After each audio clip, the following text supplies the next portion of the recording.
Hello everyone, myself is Ravi Jha.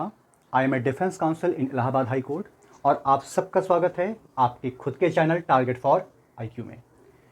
आज जिस topic के बारे में मैं आपके साथ चर्चा करने जा रहा हूं, वो टॉपिक बेसिकली सेक्सुअल ऑफेंस के परव्यू में फॉल करता है, या आप ये कह सकते हैं ये एक प्रकार का ऐसा अपराध है जो कि एक मैन कमिट करता है against the women.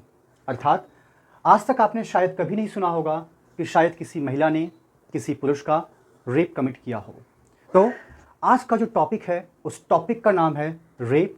It's a kind of offence against the women और ये फॉल करता है section 375 of the Indian penal code. अब सवाल ये है कि what is the concept of rape. Rape क्या होता है? क्या ये अपराध सिर्फ एक इंडिविजुअल के अगेंस्ट होता है या एक सोसाइटी के अगेंस्ट होता है? क्या ये अपराध सिर्फ शरीर के ऊपर अटैक करता है या उस व्यक्ति की आत्मा के ऊपर अटैक करता है? तो अगर हम इसको एक जनरल ओवरव्यू के नज़रिए से देखें तो हमें यह पता चलेगा कि ये ऑफेंस देखा जाए तो अगेंस्ट द इंडिविजुअल है, लेकिन ये हमारे समाज की सबसे बड़ी लापरवाही है, ये हमारे समाज की सबसे बड़ी भूल है कि हम उस चीज़ को अभी तक रोक पाने में नाकामयाब रहे हैं। अर्थात अभी तक हम कामयाब नहीं हो चुके हैं। दूसरी बात, कहने को तो ये किसी व्यक्ति के शरीर के ऊपर चोट करता है या अटैक करता है, लेकिन कहीं ना कहीं ये उस व्यक्ति को पूरे तरीके से समाप्त कर देता है, पूरे ही तरीके से मार देता है। शायद इसीलिए कहा जाता है कि ये एक ऐसा अपराध है जो ना ही सिर्फ व्यक्ति के शरीर पर बल्कि उस व्यक्ति की आत्मा पर भी चोट करता है। और बहुत सारे इंसिडेंट आपने देखे होंगे, बहुत सारे आपने पॉलिटिकल डिबेट सुने होंगे टीवी एंड न्यूज़ चैनल पे, जहाँ पे कई बार लोगों को अलग अलग तरीके की गाइडलाइंस इशू की जाती हैं। उसको ऐसा नहीं करना चाहिए, उसको रात को जल्दी आ जाना चाहिए एंड ऑल दैट। लेकिन सवाल ये है कि क्या अगर कोई व्यक्ति जल्दी आ जाता है, अगर कोई व्यक्ति पूरे कपड़े पहनता है, तो क्या ये ऑफेंस कमिट नहीं होंगे? फिलहाल ये एक अलग चर्चा का विषय है, लेकिन हमें सबसे पहले ये समझना होगा कि रेप है क्या, इसके इंग्रेडिएंट्स क्या क्या हैं, वो कौन कौन सी चीज़ें हैं जो कि रेप की परव्यू में आती हैं, और इसके लिए जो पनिशमेंट का जो प्रावधान है या जो प्रोविजंस है which is related to the punishment of the offence of rape, उसको हम नेक्स्ट वीडियो में डिस्कस करेंगे। अगर हमें रेप के इस पूरे कॉन्सेप्ट को समझना है तो सबसे पहले हमें कुछ शब्दों को समझना होगा, उनसे फैमिलियर होना पड़ेगा, तब जाके हम इस पूरे के पूरे 375 के कॉन्सेप्ट को एक बेहतर तरीके से समझ सकते हैं। और साथ ही साथ हम ये भी देख सकते हैं कि उससे किस तरीके से समाज को बचाया जा सके। अगर हम पूरे के पूरे बेरा एक्ट के सेक्शन 375 के प्रोविज़न को देखें तो यहाँ पर जनरली आपको एक वर्ड देखने को मिलेगा और ये वर्ड कहलाता है पेनिट्रेशन। पेनिट्रेशन का मतलब ये है कि यहाँ पर कहीं ना कहीं ये पेनिस का इंसर्शन ज़रूर होगा। दैट मीन्स जब कभी भी किसी भी जगह पर पेनिस को इंसर्ट कराने की कोशिश की जाती है या उसको इंटर कराने की कोशिश की जाती है, so that entire concept is known as the word of penetration. अगर हम इस पेनिस की बात करें so that is called a male reproductive system या मेल रिप्रोडक्टिव पार्ट। ये पुरुष के जननांग का एक हिस्सा है या पुरुष जननांग आप इसको कह सकते हैं। अब इसके अलावा अगर यहाँ पर इंसल्ट कहीं पर भी आपको पूरे के पूरे एक्ट के अंदर लिखा गया हो तो आप ये समझिएगा कि इंसल्ट का मतलब होता है कि किसी ऑब्जेक्ट को उस जगह तक पहुंचाना या शरीर के किसी भी अंग को उस जगह तक पहुंचाना, लेकिन वो अंग आपका पेनिस नहीं होना चाहिए। पेनिस अगर है तो वहां पर जाहिर सी बात है पेनिट्रेशन होगा, लेकिन अगर पेनिस के अलावा आप अपने शरीर के किसी और बॉडी पार्ट को वहां पर इंसर्ट कराने की कोशिश कर रहे हैं या इंटर कराने की कोशिश कर रहे हैं तो that whole concept is known as the word of insertion. इसके बाद बात आती है मैनिपुलेट की। मैनिपुलेट का मतलब होता है कि जब आप किसी भी व्यक्ति के शारीरिक अंगों के साथ कोई छेड़छाड़ करते हैं, हेराफेरी करते हैं या उसको इस हद तक मजबूर कर देते हैं या विवश कर देते हैं कि वो खुद अपने शरीर को अपने ही शरीर के कुछ हिस्सों तक ले जाने की कोशिश करे। अगर उसके ऊपर वो दबाव नहीं डाला जाता तो शायद ऐसा बिल्कुल भी नहीं करती वो। चौथी बात है अप्लाइज माउथ, यानी कि अपने मुंह को जनरली कि जिससे हम खाना खाते हैं, अपने मुंह को शरीर के उन अंगों तक ले जाना जो कि प्राइवेटली ढके हुए रहते हैं या जिसको कि नैतिक रूप से या सार्वजनिक रूप से आप उसको नहीं शो ऑफ कर सकते हैं, वहां पर इस कॉन्सेप्ट का जनरली यूज होता है, that is called application of your mouth. Apart from that यहां पर कुछ वर्ड्स हैं, vagina, urethra and labia majora. ये जो 3 बॉडी पार्ट्स मैंने आपको बताए हैं, ये फीमेल रिप्रोडक्टिव सिस्टम के पार्ट कहलाते हैं। फीमेल रिप्रोडक्टिव सिस्टम अर्थात महिला जननांग। अपार्ट फ्रॉम दैट यहां पर एक माउथ का भी कॉन्सेप्ट है और यहां पर एक एनस का भी कॉन्सेप्ट है, दैट इज कॉल्ड गुदा, यानी कि जहां से हम अपना जो भी वेस्ट मटेरियल होता है उसको सिक्रीट करते हैं, दैट इज कॉल्ड, और that particular body part is known as the word of anus.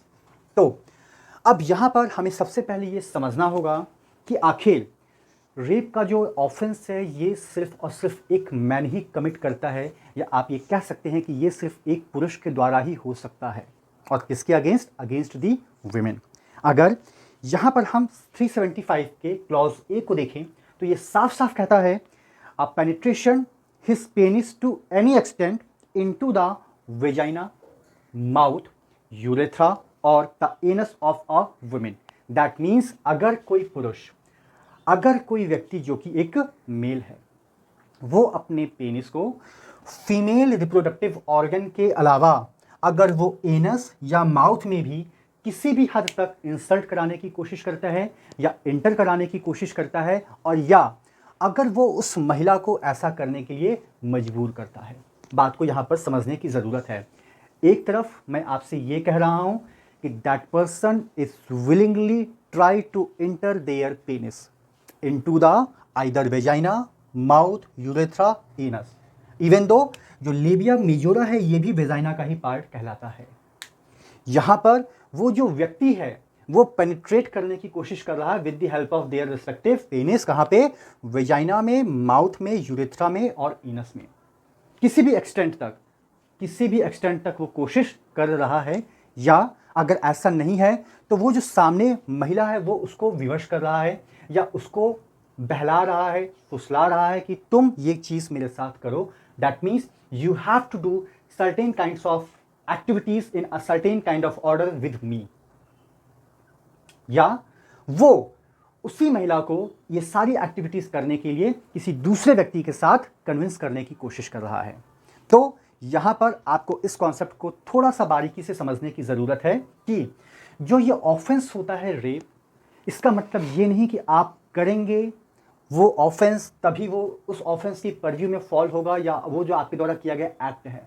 इसका मतलब ये भी हो सकता है कि अगर आप उस महिला को या अगर आप उस पर्सन को कंपेल कर रहे हैं, मजबूर कर रहे हैं और या विवश कर रहे हैं कि ये सारी चीज़ें तुम्हें मेरे साथ करनी है, तो ये भी एक रेप के परव्यू में आता है। और जो तीसरी बात मैंने आपसे कही कि आपने उसके साथ ऐसा कोई भी एक्ट नहीं किया, उसने आपके साथ ऐसा कोई भी एक्ट नहीं किया। एक्ट का मतलब यह है कि वहां पर उसकी मर्जी नहीं थी, लेकिन आपने उसको क्या किया? मजबूर किया। लेकिन आपने किसी थर्ड पर्सन के लिए आप उसको या तो कंपेल कर रहे हैं और या तो आप उसको कन्विंस करने की कोशिश कर रहे हैं कि no miss X, you have to do these kind of activities with that kind of person. I don't know how, only you are the person who will have to handle. आपको ये करना है, कैसे करना है, it's up to you. So that process is fall within the purview of penetration, जहां पर एक व्यक्ति या तो खुद उस ऑफेंस को कमिट करता है उस महिला के साथ, या तो उस महिला को वो मजबूर करता है कि तुम ये मेरे साथ करो, और या उस महिला को कन्विंस करता है या उसको फिर से कंपेल या मजबूर करता है कि नो, आपको ये काम इनके साथ करने की ज़रूरत है। अगर हम 375 के क्लॉज बी को देखें तो यहाँ पर बात की जा रही है इंसल्ट एनी ऑब्जेक्ट और any part of the body.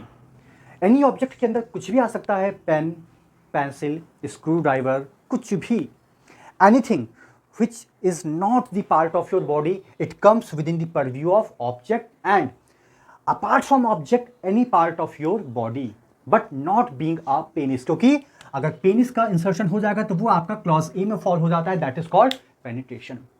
तो क्लॉज बी जो है वो कॉन्सेप्ट आपसे साफ साफ ये कहता है कि अगर कोई भी व्यक्ति किसी भी महिला के वेजाइना में, यूरेथ्रा में या एनस में, फिर से मैं कह रहा हूं, अगर कोई भी व्यक्ति किसी भी महिला के वेजाइना में, यूरेथ्रा में या एनस में कोई भी ऑब्जेक्ट को इंसर्ट कराने की कोशिश करता है, या वो अपने शरीर के किसी भी अंग को इंसर्ट कराने की कोशिश करता है या ऐसा करता है, या उस औरत को विवश करता है, कंपेल करता है या मजबूर करता है कि नहीं तुम्हें ये चीज़ें करनी है, या तो मेरे साथ या तो किसी और के साथ। So that also falls within the purview of offence of rape.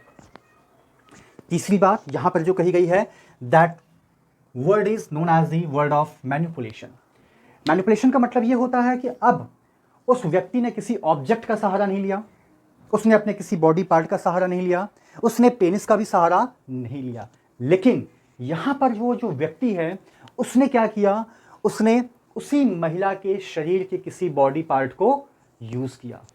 इसलिए ताकि वो उसी महिला के जो बॉडी पार्ट्स हैं, जो वेजाइना भी हो सकते हैं, यूरेथ्रा भी हो सकता है और एनस भी हो सकता है, उसके अंदर इंसर्ट कराने या इंटर कराने के उद्देश्य से। या ऐसा हो सकता है कि वो उस महिला को कंपेल करे कि no you have to do certain kind of things which falls within the purview of manipulation in that kind of way और मैनर, कि आपको अपने शरीर के इन अंगों का उपयोग इस तरीके से करना है ताकि आप खुद अपनी बॉडी के पार्ट को इंसर्ट करें या उसके अंदर इंसर्शन की कोशिश करें। So that also falls within the purview of manipulation. और जो चौथा पार्ट है वो आपका कहलाता है 375 का जो क्लॉज डी है, वो ये कहता है अप्लाइज माउथ। अप्लाइज माउथ का क्या मतलब है कि अगर कोई भी व्यक्ति अपने मुंह का प्रयोग उस महिला के फीमेल रिप्रोडक्टिव ऑर्गन्स, या आप कह सकते हैं कि जो एक महिला का जो शील होता है, अगर आप उन जगहों पर ले जाने की कोशिश करते हैं, वो माइट भी वेजाइना हो सकता है, यूरेथ्रा हो सकता है और एनस हो सकता है। तो अगर आप ऐसा करते हैं या उस महिला को आप विवश करते हैं कि नहीं आप अपने शरीर के इन अंगों को मेरे मुख तक लाओ या मेरे फेस तक लाओ, या आप उसी महिला को कन्विंस करें कि नहीं आपको ये काम किसी और के साथ करना है, so that also falls within the purview of rape. अब इन चारों चीजों के बारे में I have discussed with you. Penetration क्या होता है, it includes only the part of penis. Insertion के अंदर आपका कोई भी body part but not being the penis आएगा, अलॉन्ग विथ ऑब्जेक्ट, ऑब्जेक्ट के अंदर कुछ भी आ सकता है। देन मैनिपुलेशन, जहां पर आप स्वयं नहीं बल्कि उसी महिला के किसी भी बॉडी पार्ट का यूज कर रहे हैं, उसी महिला के इन बॉडी पार्ट को इंसर्शन कराने के उद्देश्य से, और वो बॉडी पार्ट या तो वेजाइना हो सकता है, या तो यूरेथ्रा हो सकता है, या तो एनस हो सकता है। क्लॉज बी, क्लॉज सी और क्लॉज डी के लिए मैं बात कर रहा हूं, क्योंकि जब आप क्लॉज ए में आप जाएंगे तो वहां पर इनके साथ साथ माउथ का भी एप्लीकेबिलिटी देखी गई है। अब यहां पे जो चौथा पार्ट है वो बताता है क्या, अप्लाइज माउथ का, कि अब आप अपने मुंह का प्रयोग कर रहे हैं इन बॉडी पार्ट्स तक पहुंचने के लिए। अब ये जो चीजें हैं, जाहिर सी बात है मैंने जब ये चीजें डिस्कस की तो हर बार मैंने आपसे कहा कि दैट ऑफेंस और that act come with in the purview of section 375।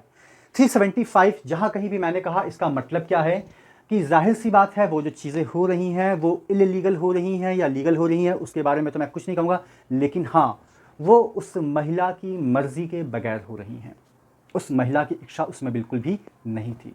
That means that kind of act against the will, against the consent of that women. और यही वजह है कि शायद an FIR has been lost under section 375 of the Indian penal code. शायद यही वजह है कि 375 के अंदर पनिशमेंट का जिक्र है और 376 के अंदर FIR को लॉस करवा दिया गया। अगर वहां पर मर्जी होती, या वो अगर आपकी लीगली वेडेड वाइफ होती, या आप लिव इन रिलेशनशिप में होते और ये चीज़ें होती, तो शायद वो ऑफेंस के परव्यू में नहीं आती। अब ये तो एक जनरल इंटरप्रिटेशन हो गया कि सेक्शन 375 में हमने किन किन चीज़ों को इंक्लूड किया है और शरीर के वो कौन कौन से पार्ट्स हैं जहां पे सिर्फ पहुंचने मात्र से ही ये मान लिया जाता है कि you have committed such and such kind of offence. It doesn't matter कि what kind of extension has been drawn by your side, आपकी तरफ से एक्सटेंशन का क्या पैरामीटर है, वो कहां तक इंसर्ट हुआ, इट डजंट मैटर, और इसका कोई इंपॉर्टेंट रोल भी नहीं है। The thing is that you just have touch the female reproductive body part of that female, that is sufficient for us if that act is against the consent, against the will of that particular women। अब यहां पर सवाल यह है कि इतना portion हमारा हो गया क्लियर। सबसे पहली बात कि एक जो पुरुष होता है, ओनली दैट पुरुष can commit a offence of rape. सिर्फ एक पुरुष ही रेप को कमिट कर सकता है। ये चीजें 375 की शुरुआत जहां पर हुई है वहां पे सबसे पहले चीजें क्लियर करते में लिखी गई हैं। अब सवाल यह होता है कि one side that person who might be husband, who might be a male, who might be a boyfriend, who might be a मंगेतर, वो कह रहा है कि जिस वक्त ये सारी चीज़ें हो रही थी उस वक्त हम दोनों पार्टी की सहमति थी। आई डोंट नो ये FIR कैसे लॉस्ट हो गई, मुझे नहीं पता।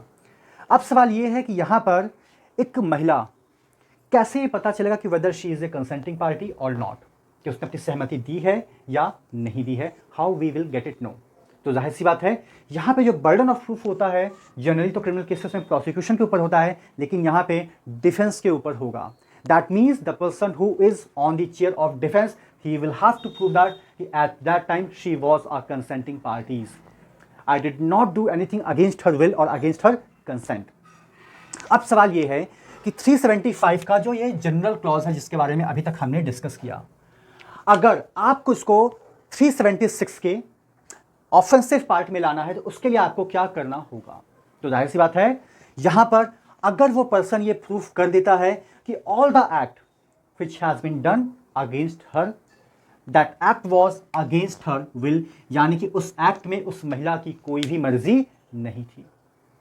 दूसरी बात, the whole act was done without her consent, यानी कि जो कुछ भी हुआ उसमें उस महिला की सहमति बिल्कुल भी नहीं थी। अब आपके सामने दो शब्द हैं, एक है विल और दूसरा है कंसेंट। विल का मतलब होता है इच्छा या मर्जी और कंसेंट का मतलब होता है सहमति से। आपने बोलचाल में या अपने घर में या आसपास में कई बार ऐसा सुना होगा कि मेरी इच्छा नहीं थी अपने बच्चे को उस टूर पर भेजने की, या मेरी इच्छा नहीं थी कि अपने बेटे को वो कोर्स कराने की, लेकिन मैं क्या करूं, मैं मजबूर था और मुझे अपनी सहमति देनी पड़ी। यानी कि सहमति और इच्छाएं दो अलग अलग चीज़ें हैं। जो इच्छा होती है आप वो कह सकते हैं कि वो आपके दिल से निकलती है। दैट मीन्स वहाँ पर आपका जो माइंड होता है, that mind will have to apply a reason. उसके पीछे एक वैलिड रीज़न होता है, एक वैलिड कारण होता है कि आखिर आप इस काम को करना चाह रहे हैं तो क्यों करना चाह रहे हैं। जाहिर सी बात है आपको उसके कॉन्सिक्वेंसेस भी पता होंगे और आपको उसका रिजल्ट भी पता होगा। लेकिन जब सवाल कंसेंट का आता है तो ऐसा हो सकता है कि आपकी जो कंसेंट है वो फ्रॉडली ली गई हो या आपको कंपेल किया गया हो। तो this is the thin line difference between the word of will and the consent. तो विल का मतलब क्या होता है कि जब वो कोई भी एक्ट उस महिला की मर्जी के बगैर होता है। तो आप ऐसा कह सकते हैं कि there might be a possibilities कि वो महिला उस वक्त रेसिस्ट कर रही हो या प्रतिरोध कर रही हो अपनी फिजिकल रेजिस्टेंस के हिसाब से। दूसरी बात, यहाँ पर जो कंसेंट का वर्ड यूज किया गया है इसका मतलब होता है कि भले ही that lady was lying on the bed but despite of that she was not the consenting parties. ऐसा हो सकता है कि वो बिस्तर पर हो लेकिन उसकी सहमति ना हो उस वक्त, ऐसा हो सकता है और बहुत सारे केसेस में ऐसा पाया भी गया है। तो ये एक पतली लाइन का डिफरेंस है between the word of will and the consent. तीसरे क्लॉज में दो शब्दों का यूज मैंने यहां पर किया है व्हाइट बोर्ड पे, एक है डेथ और एक है आपका हर्ट। डेथ का मतलब होता है मृत्यु से और हर्ट का मतलब होता है चोट से। दैट मीन्स यहां पर वो जो व्यक्ति है जो उस महिला के साथ ये एक्टिविटी कर रहा है, जो एक्टिविटी 375 के परव्यू में फॉल कर रही है और जिसका पनिशमेंट 376 ऑनवर्ड्स चल रहा है, 376E तक। तो जाहिर सी बात है यहां पर उस महिला की जो सहमति है वो ली गई है, लेकिन क्यों ली गई है और कैसे ली गई है? क्योंकि उस महिला को डर दिखाया गया कि अगर आपने अपनी कंसेंट नहीं दी तो मैं आपको मार भी सकता हूं या मैं आपको चोट भी पहुंचा सकता हूं, या मैं उस व्यक्ति को भी मार सकता हूं या उस व्यक्ति को भी चोट पहुंचा सकता हूं जिसके साथ आपका कोई अटैचमेंट है या जिसके साथ आपका कोई रिलेशन है। तो even though in the third clause that lady was a consenting party but her consent was obtained under the concept of fear of either death और हर्ट। यहां पे आपने उसको सिर्फ दो प्रकार का भय दिखाया है और वो भय क्या है? या तो डेथ का हो सकता है और या तो हर्ट का हो सकता है, चाहे वो उस महिला के खुद के लिए हो या तो किसी भी ऐसे व्यक्ति के लिए हो कि जिसके साथ उस महिला का कोई लगाव हो या कोई जुड़ाव हो। वो हो सकता है उस महिला का पति हो सकता है उस महिला का भाई हो या हो सकता है उस महिला का बच्चा हो। अगर हम चौथे पॉइंट की बात करें तो यहां पर एक वर्ड है हस्बैंड का जिक्र किया गया है। That means the person who is trying to make establishment of a sexual intercourse with that lady. That man knows that very well he is not the husband of that lady, but that lady has given their consent because of she knows or she believes that that person is her husband. अर्थात यहाँ पर वो जो व्यक्ति है जो अपने physical relation को उस महिला के साथ बना रहा है या बना चुका है या बनाने का प्रयास कर रहा है, उस व्यक्ति को अच्छे तरीके से पता है I am not the husband of that women, मैं उस महिला का पति तो हूँ ही नहीं। लेकिन अगर उस महिला ने अपने आप को सबमिट किया है, सरेंडर किया है या अपनी कंसेंट दी है, तो सिर्फ इस वजह से दी है क्योंकि उस महिला को इस बात का विश्वास है। और वो विश्वास क्या है कि ये वो व्यक्ति है जिसके साथ मेरी शादी हुई है या ये वो व्यक्ति है जो मेरे पति के रूप में है। आपने कुछ केसेस ऐसे देखे होंगे कि जहाँ पर जनरली लोग एक फेक मैरिज को एग्जीक्यूट करवा लेते हैं, या किसी परिवार में एक ही शक्ल के एक से ज़्यादा लोग होते हैं, हो सकता है वो ट्रिपलेट हो या जुड़वा हो, बहुत सारी चीज़ें हो सकती हैं। तो यहाँ पर आइडेंटिफाई करना कुछ केसेस में बहुत ज़्यादा मुश्किल हो जाता है। या ऐसा हो सकता है कि उस व्यक्ति ने आपके साथ जो मैरिज रचाई थी वो प्योरली एक फेक मैरिज थी और उसका पर्पस क्या था, सिर्फ और सिर्फ इस तरह के एक्ट को या इस तरह के सिन को कमिट करने का। इसके अलावा उसके पास कोई भी फर्दर ऑब्जेक्ट नहीं था।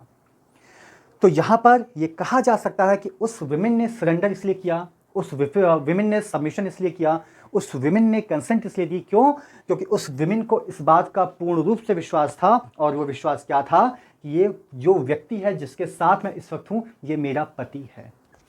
That man is my husband. अब जो इसका पांचवा पॉइंट है वो कहता है इंटॉक्सिकेशन, स्टुपेफाइंग और अनहोलसम सब्सटेंस। इस पर्टिकुलर फिफ्थ क्लॉज के अंदर इन तीन वर्डों का विशेष रूप से वर्णन किया गया है, जहां पर एक विमेन के साथ जब ऐसे ऑफेंस होते हैं, so at that time that women is not in a fit mental stage, या आप कह सकते हैं कि या तो वो इंटॉक्सिकेटेड है यानी कि बेहोशी की हालत में है। अब इट डजंट मैटर कि whether that liquid has been consumed by herself voluntarily और इनवॉलंटरली। अब यहां पर यह देखना जरूरी नहीं है कि उस महिला ने वो जो लिक्विड कंज्यूम किया था जिसकी वजह से वो इंटॉक्सिकेट हो गई, वो उसने खुद से लिया था या उसको उसकी मर्जी के बगैर पिलाया गया। दूसरी बात यह कि स्टुपेफाइंग, दैट मीन्स उसको कोई मादक पदार्थ दिया गया, या अनहोलसम सब्सटेंस यानी कि कोई ऐसा पदार्थ जिसकी वजह से उसका जो स्वास्थ्य है वो पूरा का पूरा बिगड़ सा गया। और जब स्वास्थ्य बिगड़ जाता है तो कोई भी व्यक्ति नहीं जानता कि वो क्या कर रहा है, किस नेचर का एक्ट कर रहा है और उसके कॉन्सिक्वेंसेस क्या होंगे। It is highly impractically possible. ये प्रैक्टिकली पॉसिबल तो है ही नहीं। तो यहां पर साफ साफ ये कहा गया है कि अगर कोई भी पुरुष किसी भी महिला के साथ, जब वो महिला या तो इंटॉक्सिकेशन की कंडीशन पे हो या स्टुपेफाइंग हो, दैट मीन्स उसने किसी मादक पदार्थ का सेवन किया हो, या ऐसा हो सकता है कि कोई अनहोल सब्सटेंस लेने की वजह से उसका जो हेल्थ कंडीशन थी वो बिगड़ गई या वो डिटेरिएट हो गई, और उसको ये नहीं पता कि what kind of act she is involving, she doesn't know कि what would be the consequences. उसको ये भी नहीं पता कि इसके कॉन्सिक्वेंसेस क्या हो सकते हैं। अब जो छठा पार्ट है वो कहता है कि इट डजंट मैटर कि whether that lady is consenting और not, but the thing is that first of all we will have to observe कि whether the age of that lady is above the age of 18 years और below the age of 18 years. तो यहां पर समझने वाली बात है कि अगर किसी महिला की उम्र 18 साल या उससे कम है, even though that lady is a consenting party, वो एक महिला कंसेंटिंग पार्टी है, उसने अपनी सहमति दे दी है, लेकिन despite of that, just because of that कि she is below the age of 18 years, ये माना जाएगा कि वो जो व्यक्ति है, जो एक्स है, जेड है, कोई भी है, उसने वो ऑफेंस कमिट किया है। क्यों? क्योंकि 18 साल लड़कियों के लिए एक वो एज मानी जाती है जब यहां पर यह कहा जाता है कि she is under the control of her guardian और हर केयर टेकर और हर पेरेंट्स। तो जाहिर सी बात है कि यहां पर अगर कोई भी एक्ट उस महिला के साथ होता है, उस लड़की के साथ होता है, और अगर उसकी उम्र 18 साल से कम की है, तो ये वाकई में एक ऑफेंस माना जाएगा, क्लियर कट ऑफेंस है, माना ही जाएगा। आप लाख कोर्ट में चिल्ला के कह दीजिए कि उसकी उम्र 18 साल से ज़्यादा थी, उसने मुझे ये बताया, या वो एक कंसेंटिंग पार्टी थी, लेकिन कोर्ट इन सारी चीज़ों को दरकिनार कर देगी। क्यों? क्योंकि वहाँ पर सबसे पहले उसके एज को डिटरमाइन किया जाएगा with the help of their age proof documents, और जब वो भी नहीं हो पाते हैं तो फिर वहाँ पे उसका मेडिकल कराया जाता है, जहाँ से हमें उस महिला की एक लमसम एज पता चल जाती है, जो 2 साल कम भी हो सकती है और 2 साल ज़्यादा भी हो सकती है। और जो 7वां पॉइंट का जिक्र किया गया है आपके साथ, वो है when that women is unable to communicate. ऐसा हो सकता है कि वो महिला किसी हॉस्पिटल में हो, ऐसा हो सकता है कि वो महिला एक वेजिटेटिव स्टेट में पहुंच गई हो, generally we call them coma.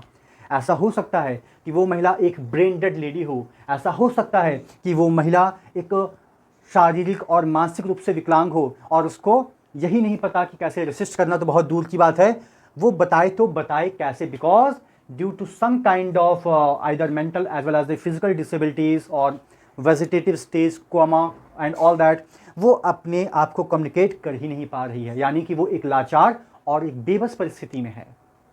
तो अगर यहाँ पर कोई भी व्यक्ति इनमें से कोई भी ऐसा ऑफेंस कमिट करता है, और ऑफेंस अब इसलिए कहा जा रहा है क्यों, क्योंकि वो हुआ है अगेंस्ट हर मर्जी, अगेंस्ट हर सहमति, या उसको भय दिखाया गया मौत का या चोट का, या उसको ये विश्वास दिलाया गया कि मैं ही तुम्हारा पति हूं, लेकिन वास्तविकता में वो व्यक्ति तो उसका पति था ही नहीं, या वो महिला उस वक्त इंटॉक्सिकेशन की कंडीशन में थी, उसने किसी मादक पदार्थ का सेवन कर लिया था, या उसने किसी ऐसे पदार्थ का सेवन कर लिया था जो कि उसके स्वास्थ्य के लिए बेहतर नहीं था, और उसको नहीं पता कि जो एक्ट उसके साथ हो रहा है उसका नेचर क्या है और उसके कॉन्सिक्वेंसेस कहां तक जा सकते हैं।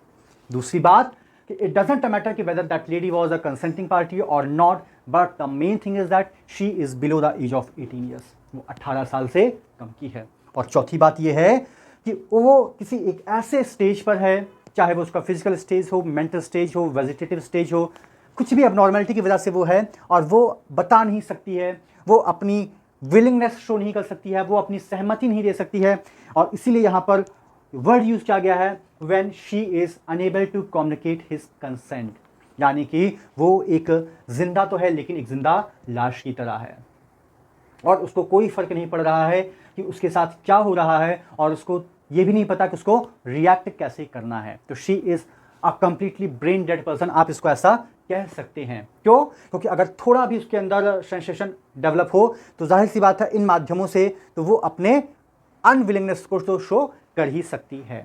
अब सवाल यहां पर यह है कि इस ऑब्जेक्ट के दो एक्सेप्शंस भी दिए गए हैं। उस एक्सेप्शन में क्या है कि कई बार जो मेडिकल प्रोसीजर्स होते हैं उन प्रोसीजर्स के अंदर आपने सुना होगा, या अगर आपका मेडिकल बैकग्राउंड नहीं है तो शायद आपने देखा भी नहीं होगा कि कई बार वेजाइना में कुछ चीज़ों को इंसर्ट किया जाता है, या जब कभी भी कोई महिला माँ बनती है उसका जब ऑपरेशन होता है, या बहुत सारे ऐसे मेडिकल प्रोसीजर होते हैं जहाँ पर किसी ऑब्जेक्ट का इंसर्ट कराया जाना बेहद ही आवश्यक होता है। फीमेल रिप्रोडक्टिव ऑर्गन के अंदर वो वेजाइना भी हो सकता है, वो यूरेथ्रा भी हो सकता है, बहुत सारे केसेस में एनस के अंदर भी स्कोपी वगैरह कुछ दूरबीन विधि से किए जाते हैं।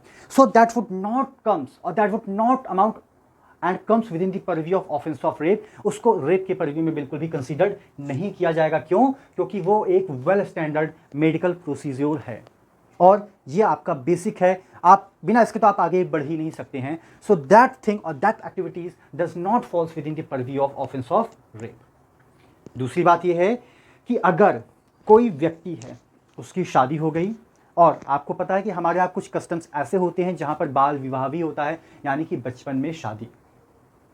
और अगर आपने हिंदू मैरिज एक्ट पढ़ा होगा बहुत ही डिटेल में या बहुत ही अच्छे से, तो वहाँ पर ऐसी जो शादियाँ होती हैं वो वॉइड नहीं होती हैं, लेकिन हाँ वहाँ पर सज़ा ज़रूर हो जाती है, और एक वक्त के बाद उनके पास ऑप्शंस है कि चाहे तो वो इसको आगे कंटिन्यू कर सकें या चाहे तो उसको वहीं पर रिस्काइंड कर दे या त्याग दें। तो अब यहाँ पर अगर कोई व्यक्ति है और वो व्यक्ति कोई आम व्यक्ति नहीं है, वो एक हस्बैंड है, उसकी वाइफ है, उसकी शादी हुई, लेकिन दिक्कत क्या है कि उसकी जो वाइफ की जो उम्र है ना वो 15 साल से कम है।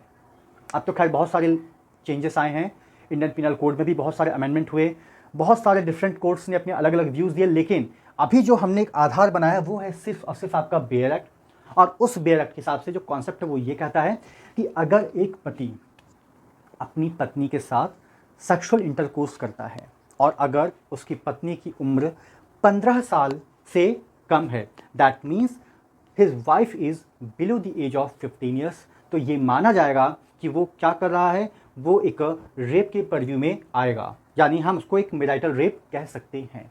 लेकिन वहीं अगर उसकी पत्नी की उम्र 15 साल से ज़्यादा है तो वो रेप के परव्यू में बिल्कुल भी नहीं आएगा, इवन दो इसमें कुछ चेंजेस आए हैं, यहाँ पे शायद 15 साल को बढ़ाकर 18 साल कर दिया गया है।